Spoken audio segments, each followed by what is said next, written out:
আসসালামু আলাইকুম গাইস, সবাই কেমন আছেন? আশা করি সবাই ভালো আছেন। গাইস চলে আসছি আরো একটা নতুন ব্লগে আপনাদের নিয়ে। গাইস আজকে হচ্ছে সন্ধ্যাবেলা আমি কি নাস্তা করব সেটাই আপনাদের সাথে শেয়ার করব এবং দেখাবো। গাইস একটু আগে গেছিলাম বাহিরে, আমি কি খাবো সেগুলো আয়োজন করতে, তো নিয়ে আসছি, নিয়ে এসে এখন সব কিছু রেডি করছি, শুধু আপনাদের সাথে শেয়ার করার জন্য চলে আসছি আবারও।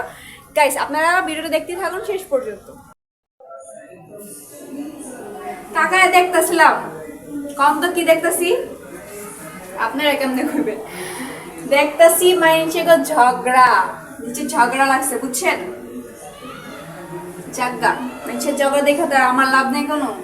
তো আমি চুলায় বসেছি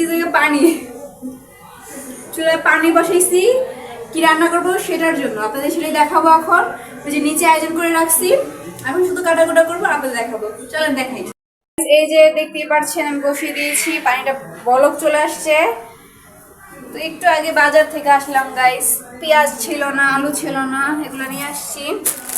এই যে লুডুসটা নিয়ে আসলাম, ম্যাগি ম্যাগি নিয়ে আসছি। এটা হচ্ছে কি, হ্যাঁ ম্যাগি 4 পিস থাকে এটাতে। আর এই যে সস নিয়ে আসছি guys, sauce hot tomato sauce.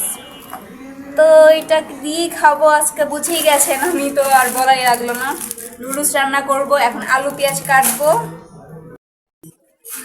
তো আমি আর কি করব, এখন কাটাকুটা করি, করে আবার লুডুসটা রান্না করি, খেতে হবে তো, মজা করে খেতে হবে গাইজ। একটু লুডুসটা মজা লাগে আমার থেকে আর বেশি পছন্দের, তার জন্য শুধু লুডুস খাই, লুডুস খাই বেশি। তো আপনাদের সাথে শেয়ার করি না লুডুসের বিষয়টা, তো আজকে শেয়ার করব, রান্না করি মজাদার করে খাবো, পরে আপনাদের দেখাবো।